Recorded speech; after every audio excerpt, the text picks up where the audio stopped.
for the first part of the night, we were really lucky to hear about some fantastic local startups from the Liverpool City region who are doing really well in their progression and doing their thing. And for the second part of the evening, we're really lucky to have someone who's travelled from very far away, very exotic location, it's Wales, to come and join us and share some wisdom about his journey so far and about the journey that his business has been on.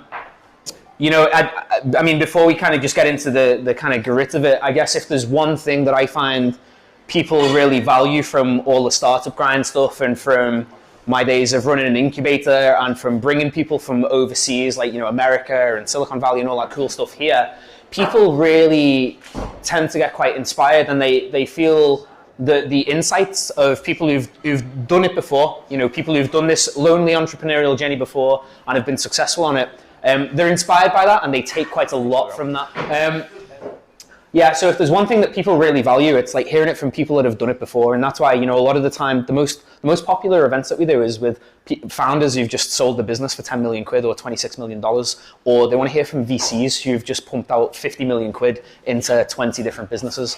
And that's definitely a trend in these events. And I suspect it's pretty much the same with Tech Nation and the stuff that they do nationally. So, you know, one of the things I try to do, you know, at least half of our events per year is to get founders who either have done it or who are doing a really good job of it. I try and get them in here so that we can learn from them. And I'm really delighted to meet in person, physically for the first time ever, Daniel Sawko, who's the founder of ShipShape VC, which is one of the hottest fintechs coming out of Wales. You've won more awards than I can count, actually. If you had an army jacket, it'd be like one of those North Korean ones with about 25 different medals on there. So Daniel, just for the benefit of the crowd who haven't had Zooms with you for the past 2 years, who is Daniel Sawko and what is ShipShape VC? I guess I'm a bit of a mongrel, actually. So my grandparents came here just after the Second World War. They were taken in, they're of Polish descent. My grandfather actually ended up being the youngest professor of civil engineering in the country. He then worked for the majority of his life here in Liverpool, and my dad was brought up here.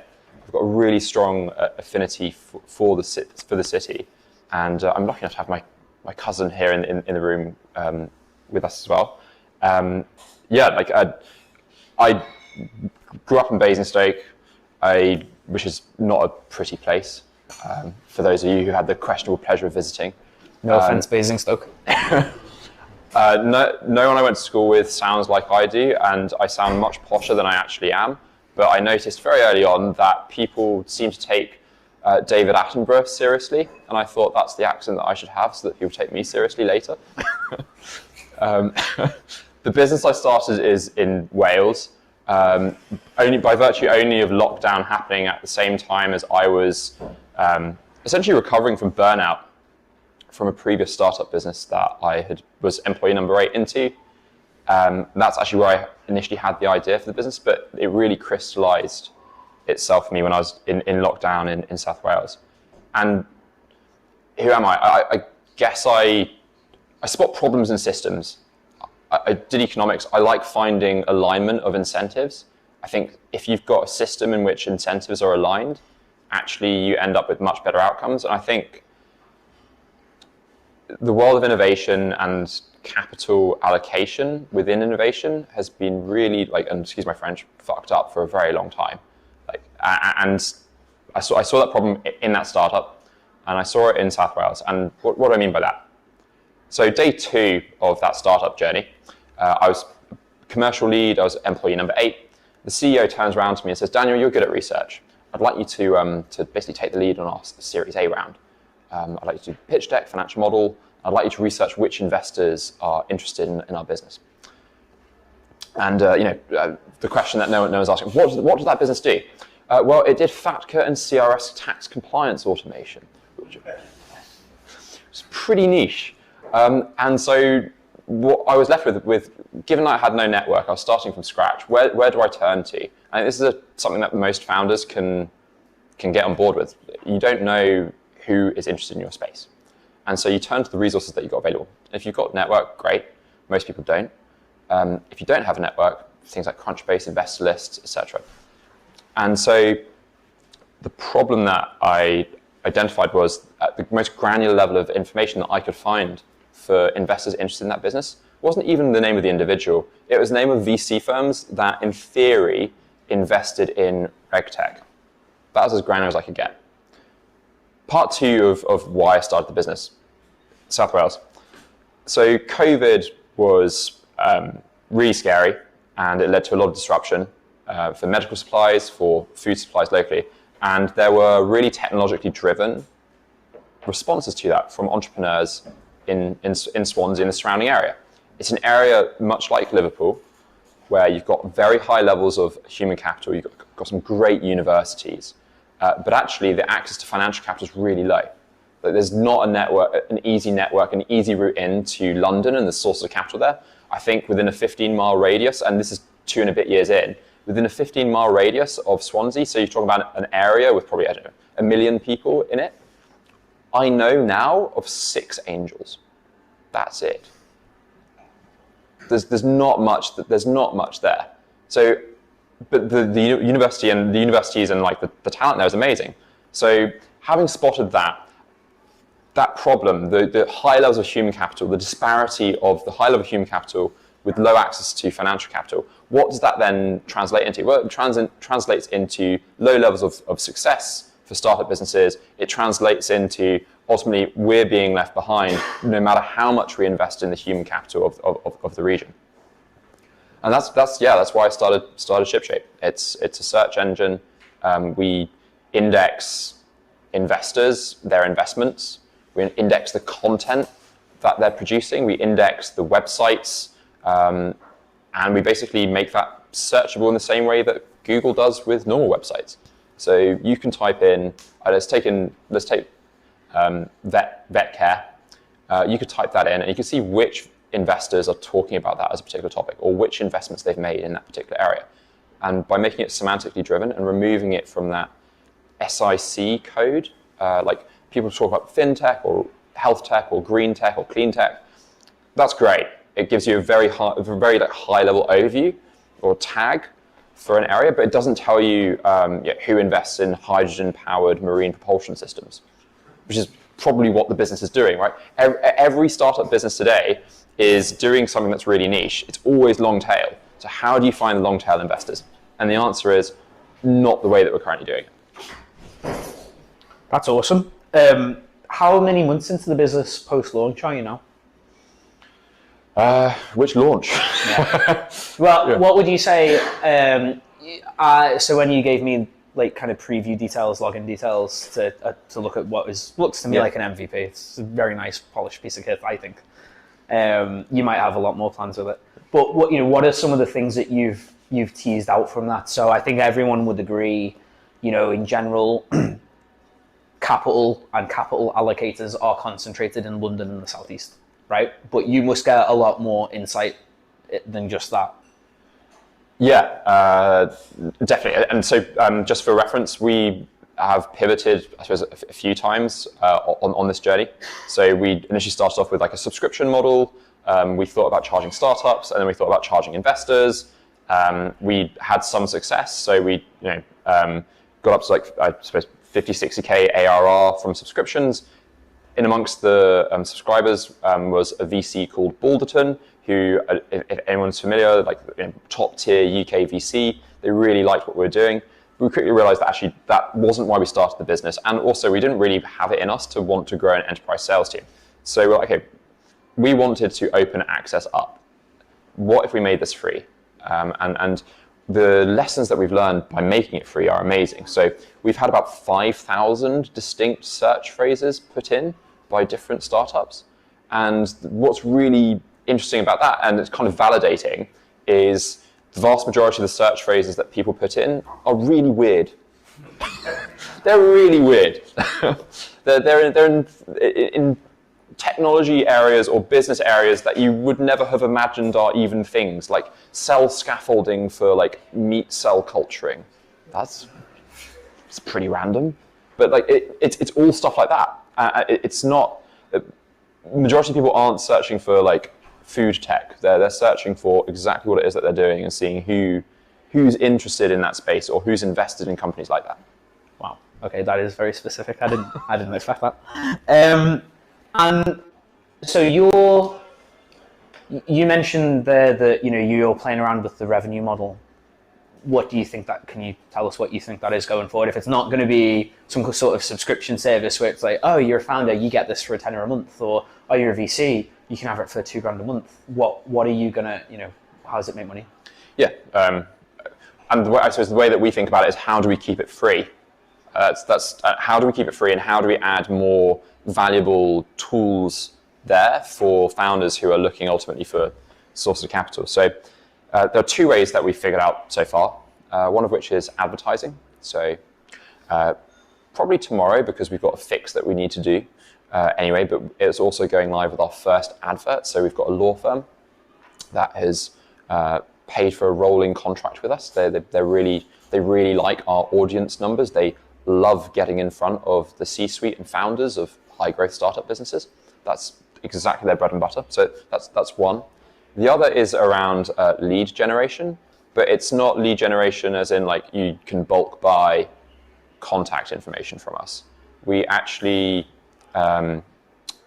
we think there's huge value in having the right service provider for the right startup. So, and what do I mean by that? Let's take, let's take BetMate as an example. That you're challenging the way that things happen within the gambling industry. And if you type in gambling industry within our search engine, we essentially auction what essentially the search phrase is in a very similar way to the way that Google does it.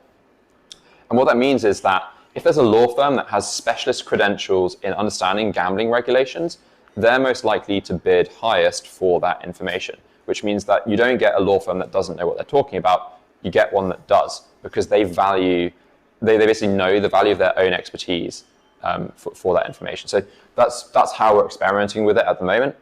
I don't know if it will work, but we want to try models that in theory align incentives right the way through and ultimately it's not a model where we're taking money from founders, because we can't actually guarantee success. We can't. Like we can help those users of the platform find who might be relevant, who's most likely to be relevant, but we can't convert it. And so it feels like this is a better way to at least try to do that. And we've had some success already in terms of lead gen auctions. And you know what? The 3 founders who used our search engine last month and didn't have a pitch deck, well, they're going to get basically a great offer from a pitch deck building startup.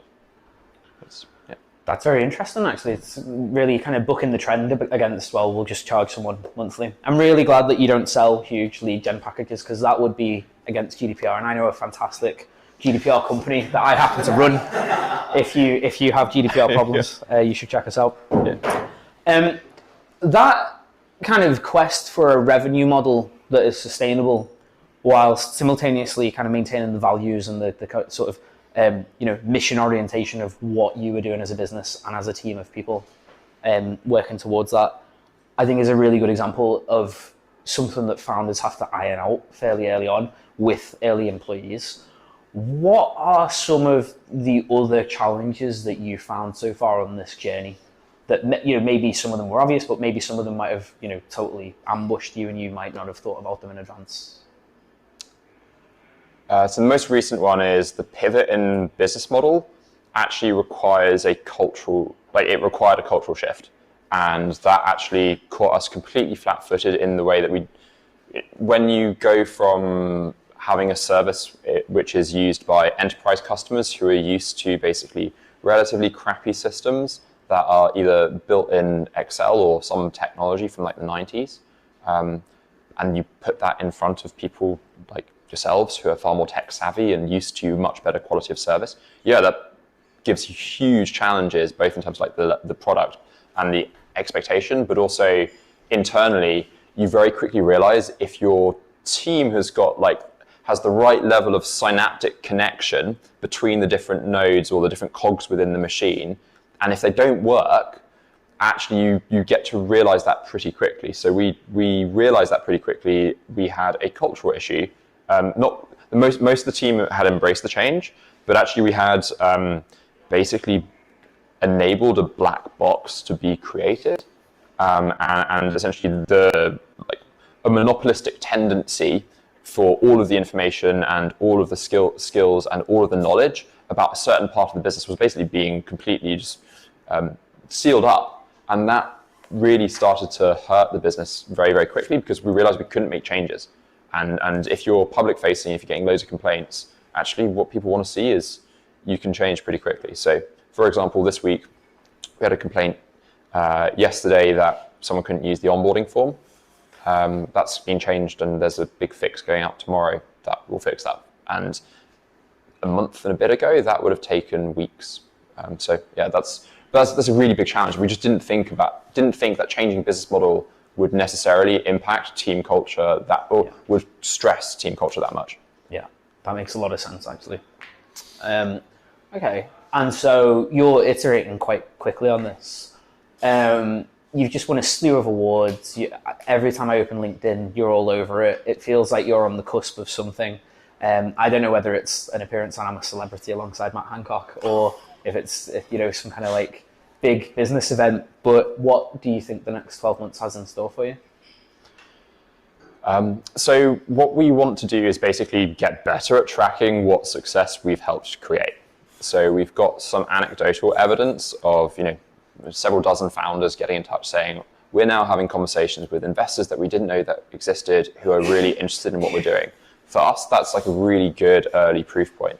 But where we want to get to in 12 months' time is saying, we've helped these businesses raise this much money because we've given them access to the right information, that they've been able to find investors who have aligned interests with exactly what it is that they're doing, and therefore have made a success. Like, if I've got an economics background, the way I think about this in terms of like, what's the problem we're solving? What do we want to do for society, for humanity? Is we want to make innovation loops and innovation cycles happen faster. If we can align people who are interested in making something happen sooner, if you're not waiting for 2 years to find the right investors, and that's happening at the start, actually what's the acceleration that you get? What's the compounding effect of the shorter innovation cycles? And ultimately, for areas that have, again, high levels of human capital, low levels of access today to financial capital, how do we grow that organic capital base locally? And the answer to that is, if we can basically accelerate those innovation cycles, see returns sooner, you start getting an angel investor base locally that ultimately can, we get the Silicon Valley, Silicon Merseyside, whatever we want to call it. Oh, we're going to use that one. Everyone has. That's very interesting. So, what I'm getting there is speed of iteration, kind of picking up the cadence of product shipping, but also the kind of sales or, revenue generation that comes out of that. You're going to end up building out a team pretty quickly off the back of this, right? How many people have you got right now? So we're at 11. Okay. And yeah, we've got, in terms of what we want to do for next year, so we've got a pretty clever classifier model. For those of you who know NLP, you might know what that is. For those that aren't familiar with NLP, basically it's kind of a bot that reads text and says, well, that's a company, that's an amount of money, and it can read through articles of news which talk about funding rounds. We've also got arrangements with tech media organizations where they get sent press releases about funding rounds, the vast majority of which never get published.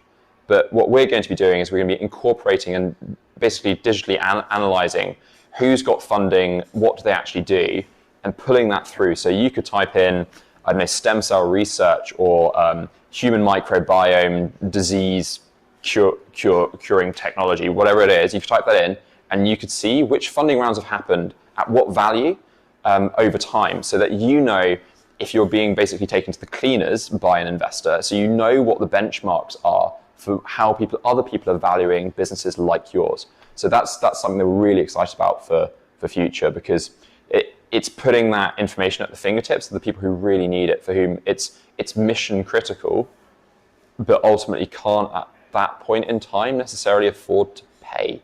for that mission critical information. Okay. Maybe you could riff a little bit about because most of the people here are founders, right? You could riff a little bit about the highlights and lowlights so far of your journey at the helm. So start with see if we can do a shit sandwich.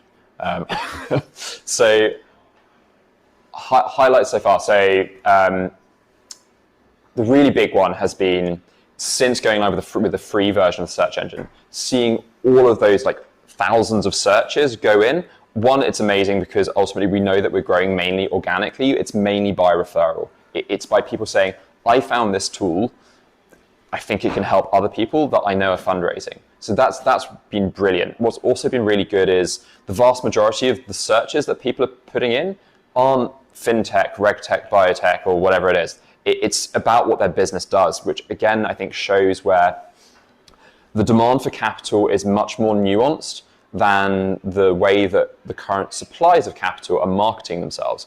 Because if you go to an investor website, they will literally just mention those high-level tags. What they won't do is they won't necessarily say today whether they're experts in graphene technology. We're actually enabling that change to happen because the investors are now having a way, in the same way that like websites changed like B2C commerce, we want to be able to do that for capital allocation. So if investors are interested in compound semiconductors and they write about how they're interested in that space, we want to make that really easy for the founders to be able to find it. That's been a real highlight. So yeah, proving that demand for capital is much more nuanced than the world currently thinks it is. Than venture capital ecosystem thinks it is. That's been a real highlight. Lowlights, nearly running out of money several times. I mean, that I think is just part of the journey. Making hiring errors, also realizing when the company has changed and someone that's been with you basically from the start is no longer the right fit. That's really painful. Anyone who's had to ever let anyone go knows that it's really tough, and it leaves both sides of it with some scarring.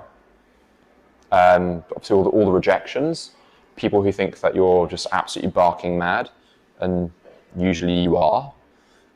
But over time, other people might join you in that that mad crowd, and that's ultimately the way that businesses make it big, right? So yeah, I think that there's some really low points. Being down to like the last few hundred quid in the bank account and thinking, can you afford to go and get the train to go meet with someone who might just plug the gap that month? Scary territory. It's scary territory. Yeah. That's amazing. The final question before we open it up to audience Q&A is, everyone knows that the whole point of starting a business is to be able to sell it and become a VC and then sit on Twitter and give people advice all day. So here's your taster of that. What advice would you give to earlier stage founders, of which there's plenty in the room, who are a little bit earlier on in the journey? If I just kind of said, right, you've got 30 seconds, what can you come up with that is absolutely kind of codex quality that, before you started this, if you in the future could go back and talk to you in the past, would be transformative? What would it be? Test every assumption, but basically, and if it's going to cost you money to prove it in the real world, find a proxy way of doing it sooner. Like you'll prove to yourself that it's worth asking other people for money to do it. Basically, so we built the first version. In fact, when we started talking back in early December 2020, we had an Excel spreadsheet with hundreds of articles and Medium posts, all tied to which investor it was. And we basically built a glorified Control-F VLOOKUP function that returned some results-ish if people had said exactly that and it wasn't case sensitive. But we did that, and that helped us to prove that people were willing to pay for more granular level of access of information. Like even with a control F function, it was better than what already existed out there. But we proved that in a no-code solution that didn't cost very much to pull together. And so we tested our assumption prior to forking out a lot of money for a developer.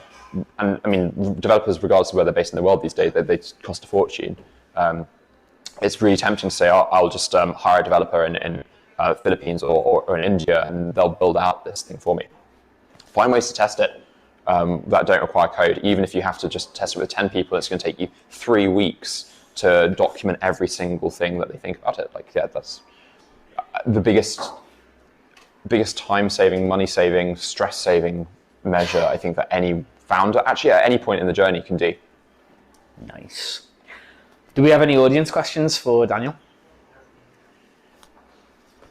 How was it making that business case to stay predominantly free model, and was there any resistance, and how does it deal with that? Yeah, there was resistance, though not actually from investors. I think we managed to persuade investors that we were bright founders and they knew that we were going to try and figure things out. But investors kind of got on board with it really early, in fact, including an investor, which is a university, which paid for a very large subscription a month and a half before. And then we said, well, we've kind of figured out that we need to change model. And they're like, okay. That was really good. But actually, the biggest challenge was realizing what the new model needed to be, and then not necessarily agreeing immediately with my co-founder that was the journey to take, because it was like, it always felt like, oh, we're on the cusp of another really big deal. And we had some amazing subscription contracts with like Morgan Stanley, Google, Barclays, that we were literally just going to say, we're not going to pursue these anymore, because it's going to take another quarter, maybe 2 quarters for these to land and go through procurement processes. And that was a really tough conversation of saying, nah, we're gonna have to change. And yeah, we probably bickered about it for like a week and a bit, and after that it was okay. And actually it was really good for both of us, because I hadn't necessarily fleshed out all of the assumptions in my head that from what I'd seen in terms of the evidence, but also in terms of like how can we square the revenue model with our values. I hadn't necessarily fleshed out all those assumptions, so having that positive friction with my co-founder was really good. Although it felt like, if you've got a co-founder, it's like having another marriage, right? It sucks when you're arguing. Yeah. Nice. Any more questions, Ben and Declan? Yeah. Do you do any outreach to VCs or to companies to like validate the data that looks great? I'm just thinking PitchBook, like message us and say, confirm the data we issue you want. Just an idea of, we think this about you, is this the case? Gives you a chance to log on, maybe you just find out about the platform for the first time. That's a good question. And the answer to that is we're looking at the market in a very different way. So the people that we're really monitoring and tracking are investors. And it's not it's what they do, and by what they do, we mean what they either publish or are willing to have published. That's kind of what we monitor. We don't monitor startups in the same way, and we don't our model is very much like, if you think about the way that Google does things. Google is passive; it doesn't pick up the phone to you to ask have they got your data correct, and we're never going to do that. PitchBook has got basically an army of people cold calling. And there's no guarantee that the information that's being provided is correct. But PitchBook fundamentally doesn't exist to help startups find investors. It exists for investors to be able to find startups. And I suppose the way that we think about that is like, if a bank contacts you about mortgage, well, they've got to be pretty damn sure that you need to buy a house, because the only time that you're actually going to take up a mortgage from a bank is when you want to buy a house, right? And so that's the way that we think about it, is that actually the point in time when you're getting the critical contextual information is when you want to raise money. That's the point in time in which you want to raise money.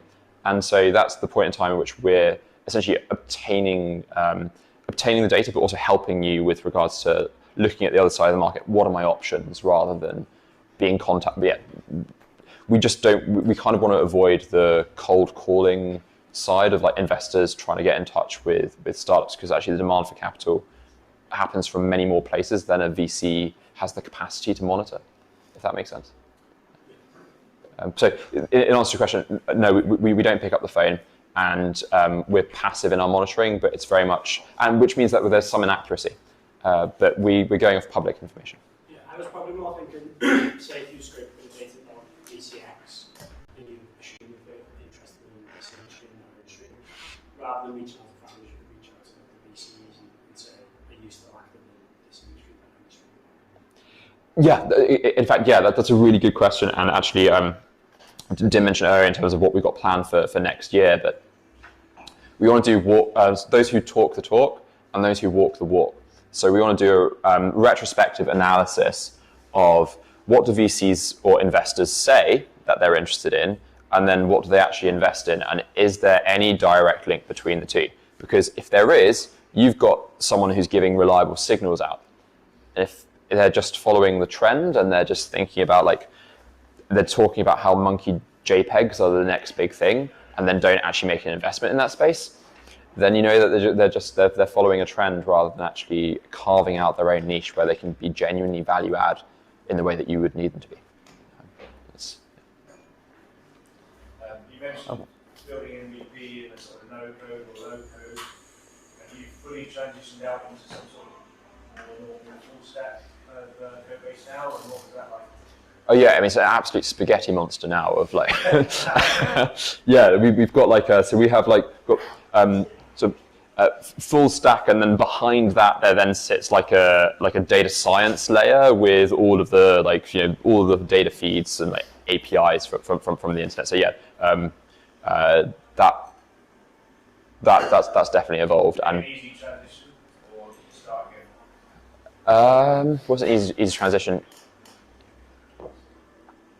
There's been not too much throwaway code is probably the best way of describing it. But there's been some that we've had to throw away. So like I think when Johnny and Steve first started using it, we were using a really like barely better than Control F way of doing semantic search, and we've been able to grow that. But like that's not an easy process, basically. Yeah, but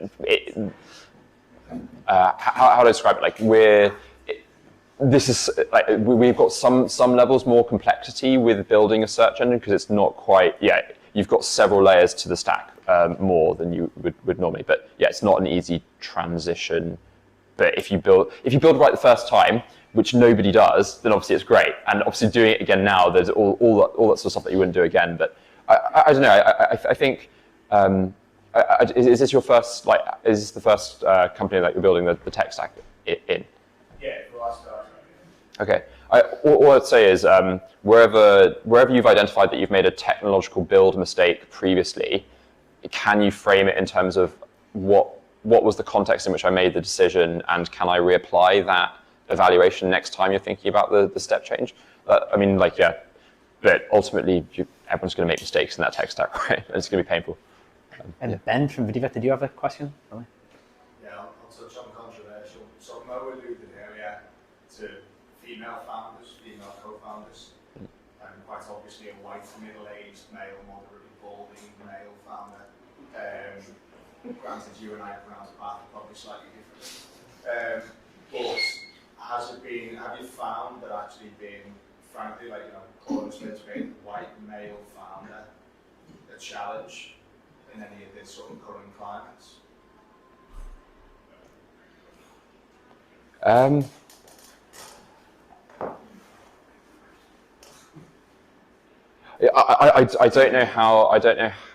don't know how another person's journey has felt. I only know my own, and I only know the obstacles that have been placed in front of me. Can I envisage that there are more? Okay, I mean, let's take this right the way back. Capital allocation is really distributed. It's allocated to not just narrow demographics. It's allocated to narrow geographies, and that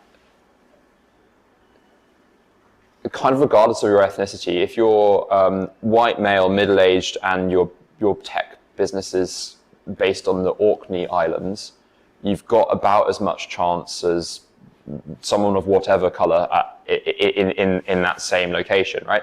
But the closer you get to the centers of capital allocation, I think there are certain disparities that become more pronounced.